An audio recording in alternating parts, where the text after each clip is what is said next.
Magandang araw. Panibagong video na naman ang ibabahagi ko sa inyo. Ito'y simpleng gabay at simpleng pamamaraan. At kung bago sa channel ko, ay huwag niyo pong kalimutang mag-subscribe at pindutin ang notification bell para palagi kayong updated sa mga bago kong videos. Gusto mo ba na mababaliw muli ang ex mo sa'yo?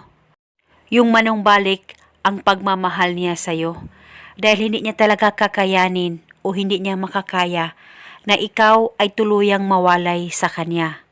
Kaya gawin mo itong ritual na ibabahagi ko sa inyo ngayon nang sa ganon manumbalik ang pagmamahal ng ex mo sa'yo at ikaw ay babalikan niya ngayon mismo. Basta gawin itong pamamaraan na buo ang loob at tiwala mo sa paggawa nito. At pwede ito gawin sa kahit na anong araw o oras na gusto mo. Ang gagawin mo lamang, dapat meron kang actual photo sa kanya.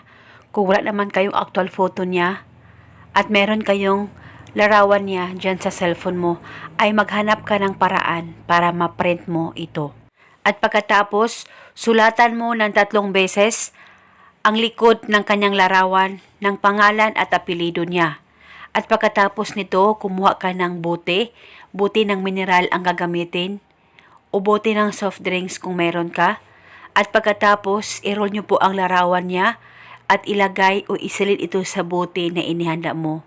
Dapat malinis po ang bote na gagamitin mo. At pagkatapos, hawakan mo ang bote at ilapit ang bunganga sa bote sa bunganga mo. At ibulong mo ang makapangyarihang salitang ito. Pangalan at apelido, ikaw ay mababaliw muli sa akin. Ibulong mo lamang ito ng 3 beses. Pwede mo dagdagan o ibahin ang hiling kung gusto mo, wala pong problema. At pagkatapos, itago mo na itong bote.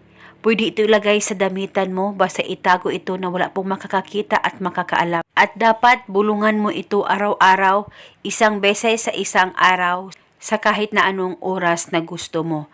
At gawin ito hanggang kailan mo gusto. Kung gusto mo lang ihinto ang ritual, kunin mo lamang ang larawan niya dyan sa bote at itago mo ito. At paniguradong mababaliw muli ang ex mo sa'yo.